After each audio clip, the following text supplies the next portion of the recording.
Okay, so we know what a correlation is, right? We know that it's two variables that are related to each other. And Andy goes on in the very first section of the book and he talks about prediction equations, predicting an outcome, for instance, over here. So our outcome is based on a predictive variable. Okay, so if we use this equation, this is going to be really, really important when we get to chapter 9 when we're talking about regression, okay?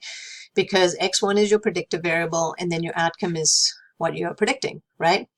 So when we develop this equation, this B1 tells us the relationship between the predictive variable and the outcome. So this becomes a little bit more imperative when you have more variables that are going to be used in correlations and then ultimately in prediction.